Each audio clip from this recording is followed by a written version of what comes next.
Hi everybody, this is Dan Stolebarger. Welcome to this week's Middle East Update, the week of July 7th. Reminder right off the bat, go to our website at holygroundexplorations.com to access the PowerPoint, the PDF that goes along with this YouTube report. Let's jump right into this week's headlines. All this talk about what's going to be the roadmap to peace this time around, and one of the things that the U.S. has stated, and of course Israel, is that there no longer can be any payments to terrorists. Well, on the Facebook page for Fatah, July 2nd, quote, and this is from Abbas, "Even if I have to leave my position, I will never compromise on the salary of a martyr or a prisoner. As I am the president of the entire Palestinian people, including the prisoners, the martyrs, the injured, the expelled, and the uprooted." Doesn't sound like much wiggle room to me there. And then also, while we're in the spirit of peace, Palestinian cleric Sharik Nadal Siom, also known as Abu Ibrahim, had threatening words for Americans and Europeans and the current Arab rulers. He gave an address at on the Temple Mount at the Al-Aqsa Mosque, quote, I just took out one line, "Allah help us to annihilate all Americans." Sounds like a roadmap to peace to me. How about you? And finally, after almost a 2-year ban on visits by the Knesset or Israeli lawmakers to the Temple Mount, in an effort to quell the violence, Netanyahu this week has approved a week-long trial run allowing lawmakers to once again visit the Temple Mount. So let's keep our eyes on that. Now for the different articles that we have. The first one's called A Tribute to Terrorists. This is in Jenin. There's a monument there that the IDF went in this last week to remove. And once again, in the spirit of wanting peace between two states, IDF forces on Thursday night entered the Palestinian Authority-administered city of Jenin in Samaria, where they dismantled, as you can see, this monument that paid tribute to terrorist Khalid Nizal. Now, who is this guy? Nizal is the kingpin that perpetuated what is known as the Ma'alat massacre. During this massacre, there were 28 hostages, 22 were children. By the way, those were the ones that were murdered. The terrorists murdered 26 hostages and 22 were children, and another 68 were wounded. Now, there's monuments to commemorate this dude.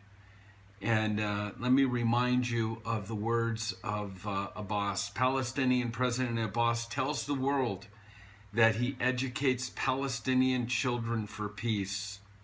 As Netanyahu says, that is a blatant, downright lie. Well, UNESCO strikes again.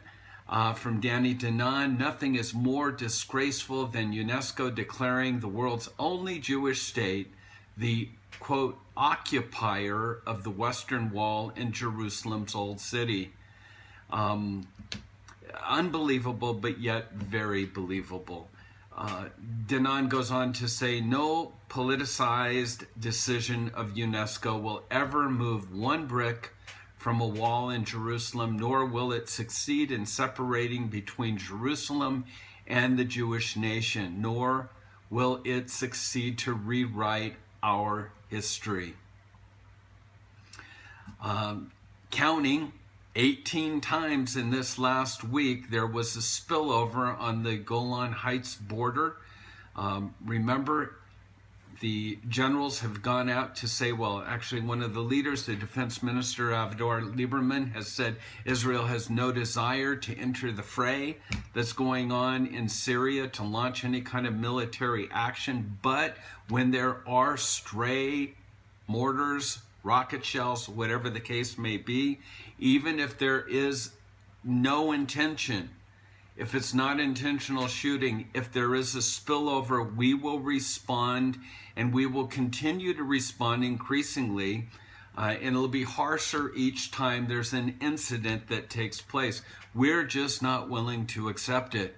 And so, as I mentioned before, 18 times so far this week. And this whole issue of the Syrian conflict and the potential deal that might be out there. Israel has made, again, this is Lieberman has said, I'm in favor of some kind of agreement, but we won't accept any deal that has the Iranians involved or allows the Iranian and Hezbollah presence on the Golan border.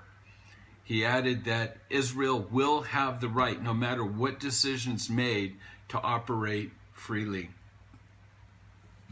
And so let's check in a little bit with Hamas, since we've talked about Syria in the north, Hamas and Gaza.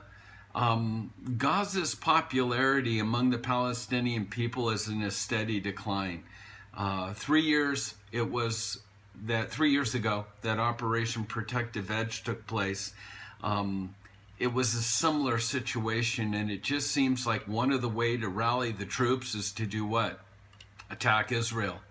And so there is some concern because of how much in decline the Hamas is amongst the Palestinian people. You have to understand why. Since the conclusion of 2014, that military campaign, Protective Edge, Hamas has spared no effort to restore its military capacities, our capabilities, and the military infrastructure. You see, the organization rules Gaza's population with a strong hand, exploiting the public sphere, but solely for its own benefits. Hamas consistently prioritizes its military interests over the needs of the Palestinian people or the population, and leaves like 2 million people to settle for the scraps. So again, it's popular to attack Israel, so keep your eyes open, Hamas and Gaza. Let's talk a little bit about the church and its relationship to Israel. Not all churches by any means, but the United Church of Christ, the UCC, is one of the largest mainstream Protestant churches in America with 915,000 members. Overwhelmingly approved a resolution condemning Israel for its alleged treatment of Palestinian children. It's interesting that this resolution calls for an end to Israeli military occupation of Palestinians living in the West Bank, East Jerusalem, and Gaza. Interesting they mention Gaza because might want to check their history books. I know it's still kind of recent when history goes, but Israel has withdrawn from Gaza. In fact, they did in 2005, and they transferred the territory to the Palestinian Authority.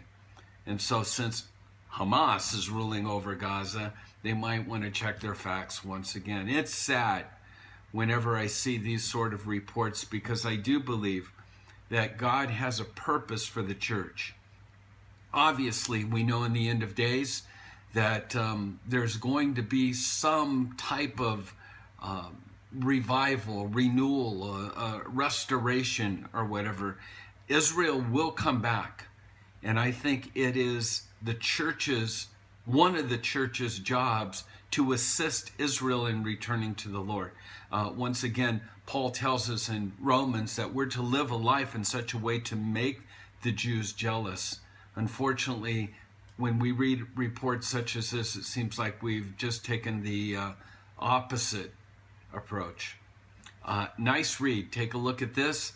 But unfortunately, you can't pick up this as a summertime reading book because Amazon has removed the book. As you can see, the title, A History of the Palestinian People from Ancient Times to Modern Era by S.F.L. Voll. It's only $7.99, but when you open the book, of course, what do you find? 120 blank pages. A most striking way of making a point that the Arab Palestinian people is a late 20th century invention, right? And finally, our quote of the week. I don't know how you're doing, but if your flame is going out, if you are going through a difficult time whatsoever, in whatever way, I read this quote and I thought, I got to share this with the gang. Get your fire back. It's not over until God says it's over. Start believing again. Start dreaming again. Start pursuing what God has put in your heart. Never give up. Never back down. Never compromise. Amen. So that's this week's Middle East update. Share it with a friend. And again, make sure you check out our website. We got some tours that are coming up. Excited about our November tour, which we call Off the Beaten Path. Check that out. And again, everything's on the website at holygroundexplorations.com. And with that, let me wish you a shalom. And may God open the eyes of the Jewish people to return to him. May the church take a stand in these days. And while we're at it, may God open the eyes of the Muslim people. He's doing amazing things. Many Muslims are coming to know Jesus. Let's make sure we're standing in the gap and that we're watchmen on the wall. So with that, shalom.